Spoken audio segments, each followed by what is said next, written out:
ನೀವು ಮೊದಲೇ ಬಾರಿ ನಮ್ಮ ಚಾನಲ್ನ ನೋಡ್ತಾ ಇದ್ದರೆ ಹಾಯ್, ನಾನು ರೂಪಾ. ಹಾಗೂ ನೀವು ನೋಡ್ತಾ ಇದ್ದೀರಾ ನಮ್ಮ ಕನ್ನಡ ಚಾನಲ್ ಆದ ಸ್ಮಯ ಕಲಿಕೆ. ನೀವಿನ್ನೂ ನಮ್ಮ ಚಾನಲ್ಗೆ ಸಬ್ಸ್ಕ್ರೈಬ್ ಆಗಿಲ್ಲ ಅಂದರೆ ಈ ಕೂಡಲೇ ಸಬ್ಸ್ಕ್ರೈಬ್ ಮಾಡ್ಕೊಳ್ಳಿ. ಹಾಗೆ ಪಕ್ಕದಲ್ಲಿ ಕಾಣುವ ಬೆಲ್ಲೈಕನ್ನು ಪ್ರೆಸ್ ಮಾಡಿ ಆಲ್ ಅಂತ ಟ್ಯಾಪ್ ಮಾಡೋದನ್ನು ಮರಿಬೇಡಿ. ಇವತ್ತಿನ ವಿಡಿಯೋದಲ್ಲಿ ಮನೆಯಲ್ಲಿ ಮೊದಲನೇ ಮಾರ್ಗಶಿರ ಮಾಸದ ಗುರುವಾರದ ಪೂಜೆ ಯಾವ ರೀತಿ ಇರಬೇಕು ಅಂತ ನಾನು ನಿಮಗೆ ಸರಳವಾದ ವಿಧಾನದಲ್ಲಿ ತಿಳಿಸ್ತಾ ಇದ್ದೀನಿ. ಶ್ರೀಕೃಷ್ಣ ಪರಮಾತ್ಮ ಕುಂತಿಗೆ ಹೇಳಿದಂಥ ಮಾರ್ಗಶಿರ ಮಾಸದ ಗುರುವಾರದ ಪೂಜೆ ಯಾವ ರೀತಿ ಮಾಡ್ಕೋಬೇಕು, ಕಳಶ ಇಟ್ಬಿಟ್ಟು ಯಾವ ರೀತಿ ಪೂಜೆ ಮಾಡ್ಕೋಬೇಕು ಮತ್ತು ಕಳಶ ಇಡ್ದೇನೆ ಯಾವ ರೀತಿ ಪೂಜೆ ಮಾಡ್ಕೋಬೇಕು, ಇದೆಲ್ಲದರ ಮಾಹಿತಿ ನಾನು ಆಲ್ರೆಡಿ ವಿಡಿಯೋ ಮಾಡಿ ಶೇರ್ ಮಾಡಿದ್ದೀನಿ. ಆ ಲಿಂಕ್ನ ಡಿಸ್ಕ್ರಿಪ್ಷನ್ ಬಾಕ್ಸ್ನಲ್ಲೂ ಕೂಡ ಕೊಟ್ಟಿರ್ತೀನಿ, ಒಂದ್ಸಲಿ ಚೆಕ್ ಮಾಡಿ ನೋಡಿ. ಆಮೇಲೆ ನಿಮಗೆ ಯಾವ ರೀತಿ ಆಗುತ್ತೋ ಆ ರೀತಿ ನೀವು ಮಾರ್ಗಶಿರ ಮಾಸದ ಗುರುವಾರದ ಪೂಜೆನ ಮಾಡ್ಕೋಬೋದು. ಮಾರ್ಗಶಿರ ಮಾಸದ ಗುರುವಾರದ ಪೂಜೆ ದಿನ ಎಷ್ಟೋ ಜನ ಗುರುವಾರ ಸಾಯಿಬಾಬಾ ಮತ್ತು ರಾಯರ ಪೂಜೆ ಇದೆಲ್ಲ ಮಾಡ್ತಾ ಇರ್ತಾರೆ. ಅದ್ರ ಜೊತೆಗೆ ಲಕ್ಷ್ಮೀ ಪೂಜೆನ ಯಾವ ರೀತಿ ಮಾಡಬೇಕು ಅನ್ನೋದನ್ನು ತಿಳಿಸ್ತಾ ಇದ್ದೀನಿ ಇವತ್ತಿನ ವಿಡಿಯೋದಲ್ಲಿ. ಇದೇ ಗುರುವಾರ 27ನೇ ತಾರೀಕು ಮೊದಲನೇ ಮಾರ್ಗಶಿರ ಮಾಸದ ಗುರುವಾರದ ಪೂಜೆ ಬೆಳಗ್ಗೆ ಬ್ರಾಹ್ಮಿ ಮುಹೂರ್ತ ಅಂದರೆ 5:30 6:30 ತನಕ ಇರುತ್ತೆ. ಆ ಒಂದು ಸಮಯದಲ್ಲಿ ಮಾಡೋದಕ್ಕಾಗಿಲ್ಲ ಅಂತ ಅಂದರೆ ಅಮೃತ ಗಳಿಗೆನಲ್ಲೂ ಕೂಡ ನೀವು ಮಾಡ್ಕೋಬೋದು. ಬೆಳಗ್ಗೆ 10 ಗಂಟೆಯಿಂದ 12 ಗಂಟೆ ಒಳಗಾಗಿ ನೀವು ಈ ಪೂಜೆನ ಮಾಡ್ಕೋಬೋದು. ಬೆಳಗ್ಗೆ ಮಾಡೋದಕ್ಕಾಗಿಲ್ಲ ಅಂತ ಅಂದರೆ ಸಂಜೆ ಗೋಧೂಳಿ ಸಮಯ ಅಂದರೆ 5:30 7 ಗಂಟೆ ಒಳಗಾಗಿ ಮಾಡ್ಕೋಬೋದು. ಇದೇ ಗುರುವಾರ 27ನೇ ತಾರೀಕು ಮೊದಲನೇ ಮಾರ್ಗಶಿರ ಮಾಸದ ಗುರುವಾರದ ಈ ಪೂಜೆನ ತಪ್ಪದೇ ಎಲ್ಲರೂ ಕೂಡ ಮಾಡ್ಕೊಳ್ಳಿ. ಮನೆಯಲ್ಲಿ ಧನ ಧಾನ್ಯ ಸಮೃದ್ಧಿ ಆಗಬೇಕು ಅಂತಂದರೆ ಲಕ್ಷ್ಮೀ ಪೂಜೆಯನ್ನು ಮಾಡ್ತಾ ಇರಬೇಕು. ಗುರುವಾರ ನೀವು ಲಕ್ಷ್ಮೀ ಪೂಜೆಯನ್ನು ನೀವು ದೇವ್ರ ಮನೆಯಲ್ಲೇ ಮಾಡ್ಕೋಬೋದು. ಇನ್ನು ಕಳಶ ನೀವು ಪ್ರತಿದಿನ ನೀವು ಮನೆ ದೇವರ ಕಳಶ ಅಥವಾ ನೀವು ಯಾವ ಕಳಶ ಇಟ್ಬಿಟ್ಟು ಪ್ರತಿದಿನ ಪೂಜೆ ಮಾಡ್ತೀರೋ ಅದೇ ಕಳಶನೇ ಇಟ್ಬಿಟ್ಟು ಪೂಜೆ ಮಾಡ್ಕೋಬೋದು. ಗುರುವಾರಕ್ಕೆ ಅಂತ ಸಪ್ರೇಟಾಗಿ ಕಳಶ ಇಡಬೇಕು ಅಂತ ಏನೂ ಇಲ್ಲ. ಕಳಶ ಇಡೋ ಅಂತ ಪದ್ಧತಿ ನಮ್ಮಲ್ಲಿಲ್ಲ ಅಂತ ಅನ್ನೋರು ಈ ರೀತಿ ಸರಳವಾಗಿ ಮನೆಯಲ್ಲಿ ಪೂಜೆ ಮಾಡ್ಕೋಬೋದು. ಕಳಶ ಇಟ್ಟಿಲ್ಲ ಅಂತ ಅಂದರೂ ನೀವು ಫೋಟೋ ಅಂದರೆ ಲಕ್ಷ್ಮಿ ಫೋಟೋ ಅಥವಾ ವಿಗ್ರಹ ಇದ್ದರೆ ನೀವು ಅದನ್ನು ಇಟ್ಕೊಂಡು ಪೂಜೆ ಮಾಡ್ಕೋಬೋದು. ಮತ್ತು ವಿಸರ್ಜನೆ ಮಾಡುವಾಗಲೂ ಕೂಡ ಅಷ್ಟೇ ಅದನ್ನು ಮಾತ್ರ ನೀವು ವಿಸರ್ಜನೆ ಮಾಡಿಕೊಂಡ್ರೆ ಸಾಕಾಗುತ್ತೆ. ಈಗಾಗಲೇ ಹಿಂದಿನ ವಿಡಿಯೋದಲ್ಲಿ ನಾನು ಸಾಕಷ್ಟು ವಿಷಯನ ತಿಳಿಸ್ಕೊಟ್ಟಿದ್ದೀನಿ. ದೇವ್ರ ಪೂಜೆಗೆ ಬೇಕಾದಂತಹ ಪೂಜೆ ಸಾಮಗ್ರಿಗಳನ್ನು ರೆಡಿ ಮಾಡಿ ಇಟ್ಕೋಬೇಕಾಗುತ್ತೆ. ಗುರುವಾರ ಬೆಳಗ್ಗೆ ಬ್ರಾಹ್ಮಿ ಮುಹೂರ್ತದಲ್ಲಿ ಪೂಜೆ ಮಾಡೋದು ತುಂಬಾ ಶ್ರೇಷ್ಠ. ಈ ದಿನ ವಿಶೇಷವಾಗಿ ಲಕ್ಷ್ಮಿ ಮತ್ತು ಗಣಪತಿಗೆ ಅಭಿಷೇಕವನ್ನು ಮಾಡಬೇಕು. ಇನ್ನು ಅಂಬೆಗಾಲು ಕೃಷ್ಣ ಅಥವಾ ಲಕ್ಷ್ಮೀ ನಾರಾಯಣ ಜೊತೆಯಲ್ಲಿರುವಂತಹ ವಿಗ್ರಹ ಈ ಥರ ಇದ್ದರೆ ಅದನ್ನು ಕೂಡ ನೀವು ಇಟ್ಕೋಬೋದು. ವಿಗ್ರಹ ಇಲ್ಲ ಅನ್ನೋರು ಅಭಿಷೇಕ ಮಾಡೋದೇನು ಬೇಡ, ಫೋಟೋನ ಒರೆಸ್ಬಿಟ್ಟು ಫೋಟೋಗೆನೆ ಗಂಧ ಅರಿಶಿನ ಕುಂಕುಮ ಎಲ್ಲನೂ ಹಚ್ಬಿಟ್ಟು ಗೆಜ್ಜೆ ವಸ್ತ್ರವನ್ನು ಏರಿಸಿ ಹೂಗಳಿಂದ ಅಲಂಕಾರ ಮಾಡಿ ನೀವು ಈ ಥರ ಮಾರ್ಗಶಿರ ಲಕ್ಷ್ಮೀ ಪೂಜೆಯನ್ನು ಮನೆಯಲ್ಲಿ ಸರಳವಾಗಿ ಮಾಡ್ಕೋಬೋದು. ಇನ್ನು ಸರಳವಾದ ಪೂಜೆಯ ವಿಧಾನ ಅಂದರೆ ದೇವ್ರ ಮನೆಯಲ್ಲಿ ವಿಗ್ರಹ ಇಡಬೇಕು. ಅದನ್ನು ಎಲ್ಲಿಡಬೇಕು ಅಂತ ನೀವು ಅಂದ್ಕೊಂಡಿದ್ದೀರೋ ಆ ಜಾಗವನ್ನು ಚೆನ್ನಾಗಿ ಒರೆಸ್ಕೋಬೇಕು. ಮತ್ತೆ ಅಲ್ಲಿ ಒಂದು ರಂಗೋಲಿ ಹಾಕಿ ಒಂದು ಪೀಠನ ಇಟ್ಟು ಅಭಿಷೇಕಕ್ಕೆ ಸಿದ್ಧತೆನ ಮಾಡ್ಕೋಬೇಕು. ಪಂಚಾಮೃತ ಅಭಿಷೇಕ ಅಥವಾ ಹಸಿ ಹಾಲಿನಿಂದ ಅಭಿಷೇಕ ಈ ರೀತಿ ಮಾಡ್ಕೋಬೋದು. ಬರೀ ಹಾಲಿನಿಂದ ಕೂಡ ಅಭಿಷೇಕ ಮಾಡ್ಕೋಬೋದು ಅಥವಾ ಪಂಚಾಮೃತ ಅಭಿಷೇಕ ಕೂಡ ಮಾಡ್ಕೋಬೋದು. ಅಭಿಷೇಕ ಆದಮೇಲೆ ಆ ಹಾಲನ್ನು ಒಂದು ಗ್ಲಾಸ್ನಲ್ಲಿ ತೆಗೆದಿಟ್ಕೋಬೇಕು. ಇದನ್ನು ಮನೆಯವ್ರಿಗೆಲ್ಲರಿಗೂ ಕೂಡ ನೀವು ಕೊಟ್ಬಿಟ್ಟು ಪ್ರಸಾದವಾಗಿ ತಗೋಬೋದು. ಇನ್ನೊಂದು ಪ್ಲೇಟ್ನಲ್ಲಿ ವಿಗ್ರಹನ ಇಟ್ಕೊಂಡು ಚೆನ್ನಾಗಿರೋ ನೀರಿನಿಂದ ತೊಳಿಬೇಕು. ಆಮೇಲೆ ಒಂದು ಒಣಗಿರೋ ಬಟ್ಟೆನಲ್ಲಿ ಒರೆಸ್ಕೊಂಡು ಗಂಧ ಅರಿಶಿನ ಕುಂಕುಮ ಎಲ್ಲನೂ ಕೂಡ ಹಚ್ಚಬೇಕು. ನೀರನ್ನು ಕೂಡ ನೀವು ವೇಸ್ಟ್ ಮಾಡೋಂಗಿಲ್ಲ, ಗಿಡಗಳಿಗೇನೆ ಹಾಕಬೇಕು. ಎಲ್ಲಂದ್ರಲ್ಲಿ ಚೆಲ್ಲಬಾರ್ದು, ಹಂಗಾಗಿ ಗಿಡಗಳಿಗೇನೆ ಹಾಕಬೇಕು.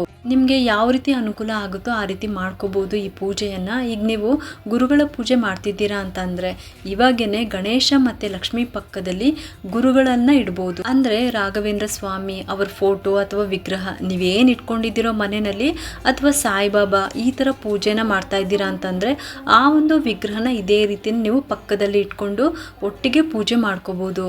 ಇವಾಗ ನೀವು ಎಲ್ಲಿ ಪೀಠ ರೆಡಿ ಮಾಡಿಟ್ಕೊಂಡಿರ್ತೀರೋ ವಿಗ್ರಹಗಳನ್ನು ಇಡಬೇಕು ಅಂತ ಅಲ್ಲಿ ಮೊದಲಿಗೆ ಒಂದು ಸ್ವಸ್ತಿಕ್ ಅಥವಾ ಅಷ್ಟದಳ ಪದ್ಮ ರಂಗೋಲಿ ಅಥವಾ ಲಕ್ಷ್ಮೀ ಹೃದಯದ ರಂಗೋಲಿನ ಹಾಕೋಬೇಕು. ಅದ್ರ ಮೇಲೆ ಒಂದು ಕೆಂಪು ವಸ್ತ್ರನ ಹಾಕಬೇಕು.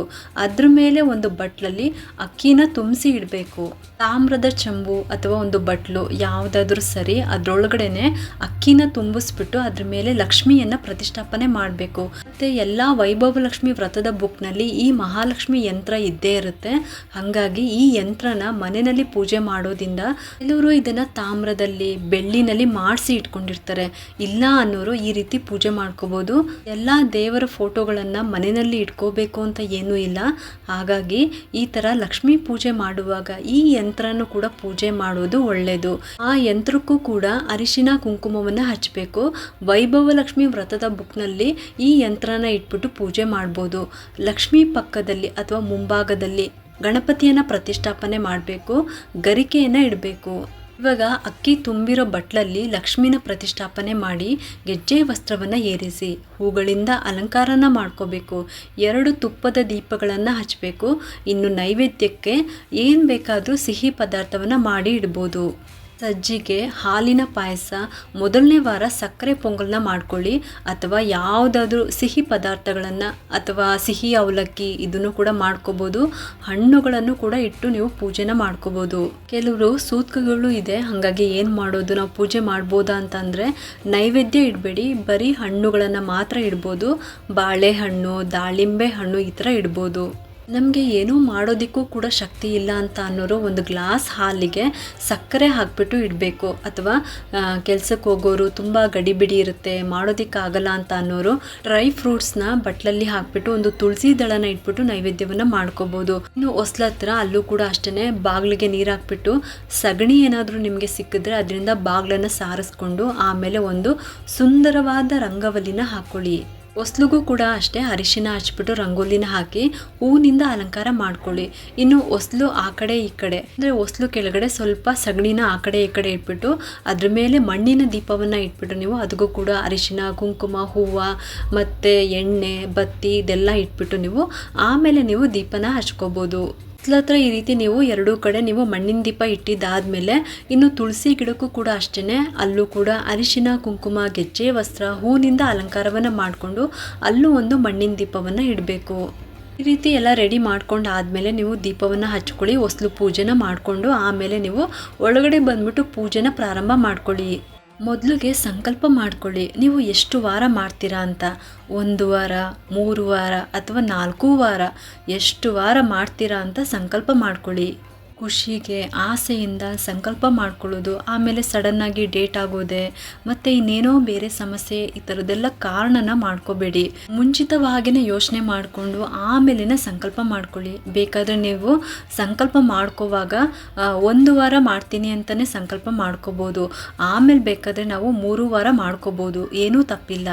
ಈ ಥರ ನಾನು ಯಾಕೆ ಹೇಳ್ತಾ ಇದ್ದೀನಿ ಅಂತ ಅಂದರೆ ನಾವು ಹೆಚ್ಚಾಗಿ ಮಾಡ್ಬೋದು, ಆದರೆ ಕಡಿಮೆ ಮಾಡಬಾರ್ದು. ನಿಮಗೆ ಇನ್ನೂ ಬಿಡಿಸಿ ಹೇಳಬೇಕು ಅಂತಂದರೆ ಇವಾಗ ನಾವು ಸ್ತೋತ್ರ ಪಠನೆ ಮಾಡಬೇಕಾದ್ರೆ 108 ಸಲ ಹೇಳಬೇಕು ಅಂತ ಅನ್ಕೊತೀವಿ. ನೀವು ಒಂದು ಪಕ್ಷ 108ಗಿಂತ ನೀವು ಜಾಸ್ತಿ ಹೇಳ್ಕೊಂಡು ಹೋಗ್ಬೋದು. ಅಂದರೆ 108, 109, 110 ಈ ರೀತಿ ನೀವು ಜಾಸ್ತಿ ಅಂದರೆ ಹೆಚ್ಚು ಮಾಡ್ಕೊಂಡು ಹೋಗ್ಬೋದು. ಆದರೆ 108ಗಿಂತ ಕಡಿಮೆ ಅಂದರೆ ಈಗ 107, 100, 99 ಈ ಥರ 108ಗಿಂತ ಕಡಿಮೆ ಬರಬಾರ್ದು. ಅದಕ್ಕೇ ನಾನು ಹೇಳಿದ್ದು ಹೆಚ್ಚಾಗಿ ಮಾಡ್ಕೊಂಡು ಹೋಗ್ಬೋದು, ಆದರೆ ಕಡಿಮೆ ಮಾತ್ರ ಮಾಡಬಾರ್ದು. ಹಾಗಾಗಿ ಯೋಚನೆ ಮಾಡಿಬಿಟ್ಟು ಸಂಕಲ್ಪ ಮಾಡ್ಕೊಳ್ಳಿ. ಏನೇನೋ ಫಂಕ್ಷನ್ ಇರುತ್ತೆ, ಊರಿಗೆ ಹೋಗೋದಿರುತ್ತೆ, ಬೇರೆ ಬೇರೆ ಪ್ರೋಗ್ರಾಮ್ಗಳಿರುತ್ತೆ, ಅದಕ್ಕೆಲ್ಲ ಯೋಚನೆ ಮಾಡದೆ ಮೊದಲೇ ಸಂಕಲ್ಪ ಮಾಡ್ಕೊಂಡು ಬಿಡೋದು. ಆಮೇಲೆ ಈ ಥರ ಆಗೋಯ್ತು ಅಂತ ಯೋಚನೆ ಮಾಡೋ ಥರ ಎಲ್ಲ ಮಾಡ್ಕೊಳ್ಳೋದಕ್ಕೆ ಹೋಗಬೇಡಿ. ಶ್ರದ್ಧೆ ಭಕ್ತಿಯಿಂದ ಒಂದೇ ಒಂದು ವಾರ ಮಾಡಿದ್ರೂ ಕೂಡ ಸಾಕಾಗುತ್ತೆ.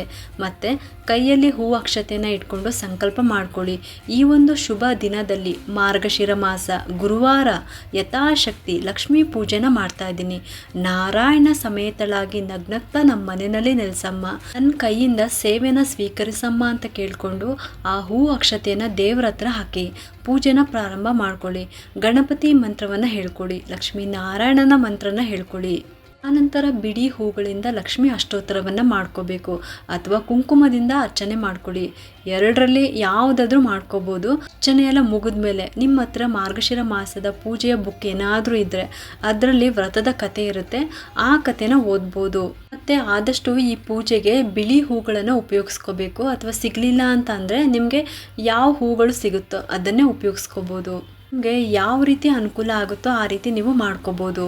ನೀವು ಪೂಜೆ ಮಾಡುವಾಗ ಮೊದಲು ಗಣಪತಿಯನ್ನು ಪೂಜೆ ಮಾಡ್ಕೋಬೇಕು, ಆಮೇಲೆ ಗುರುಗಳ ಪೂಜೆ ಮಾಡಬೇಕು, ಆಮೇಲೆ ಲಕ್ಷ್ಮೀ ಪೂಜೆನ ಮಾಡ್ಕೋಬೇಕು.